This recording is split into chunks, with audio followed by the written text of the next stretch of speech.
Good morning friends, આજે આપણે બનાવશું કોળાનું શાક. એના માટે આપણે સામગ્રી જોઈ લઈશું. કોળું લીધું છે, લીલા મરચાં, લસણ, આદું. કોળાને ધોઈને આપણે કટ કરી લેશું, નાના નાના પીસ કરી લેશું. મસાલા માટે આપણે સામગ્રી દેખી લેશું. લસણ, આદુ, મરચાંની પેસ્ટ લીધી છે, સૂકા મરચાં લીધા, તલ, રાઈ, વરિયાળી, મેથી દાણા, જીરું, કસ્તુરી મેથી, સિંધો મીઠું, ગોળ,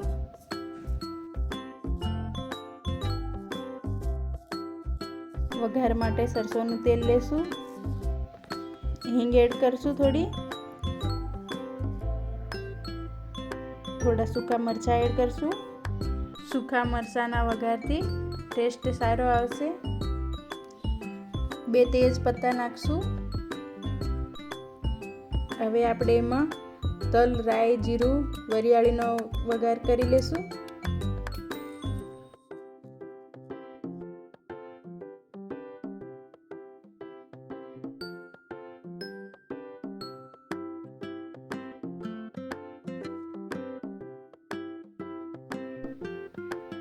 હવે વઘારમાં આપણે લસણ, આદુ, મરચાંની પેસ્ટ એડ કરી દઈશું.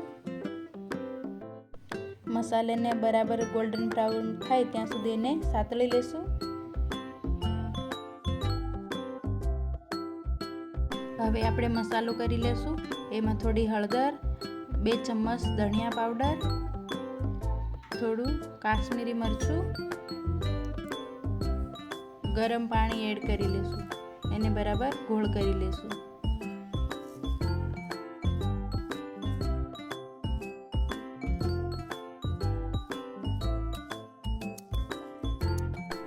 તૈયાર ગોળને આપણે એડ કરી લેશું.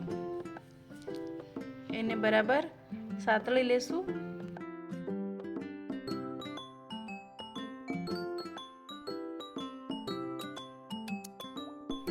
થોડું સ્વાદ પ્રમાણે મીઠું એડ કરી દેશું. થોડું સિંધો મીઠું એડ કરી દેશું. એનાથી ટેસ્ટ સારો આવશે. એને બરાબર સાતળી લેશું.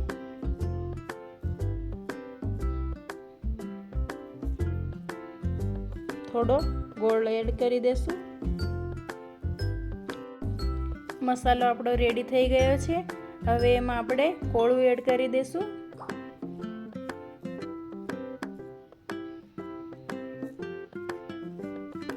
એને બરાબર મિક્સ કરી લેશું.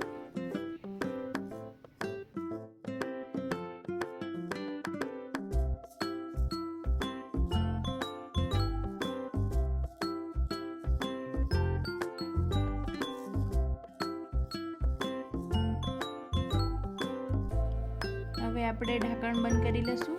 10 મિનિટ માટે થવા દેશું એને.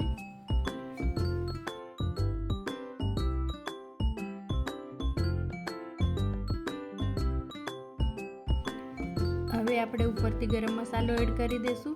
ઉપરથી ગરમ મસાલો એડ કરવાથી એનો ટેસ્ટ સારો આવે છે. એને બરાબર મિક્સ કરી લેશું. આ ટાઈમમાં તમે તીખું મરચું એડ કરો તો તમે એડ કરી શકો છો. ત્યાર પછી એમાં થોડી કસ્તુરી મેથી એડ કરી લેશું.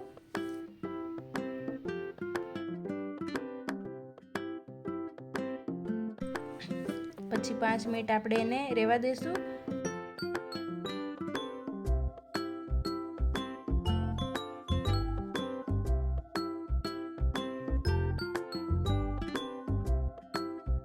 પાંચ મિનિટ થઈ ગઈ છે. હવે આપણે શાકને ચેક કરી લેશું.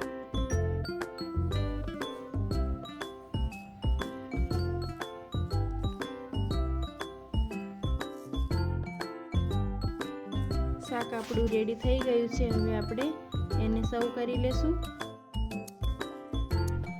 તમે પણ આવી રીતે એકવાર કોળાનું શાક બનાવજો. બહુ સ્વાદિષ્ટ બનશે અને બધાને ભાવશે. અમારી નવી વાનગીની વિડીયો જોવા માટે અમારી ચેનલને સબસ્ક્રાઈબ કરી લેજો. લાઈક કરો, શેર કરો, સબસ્ક્રાઈબ કરો. Thank you.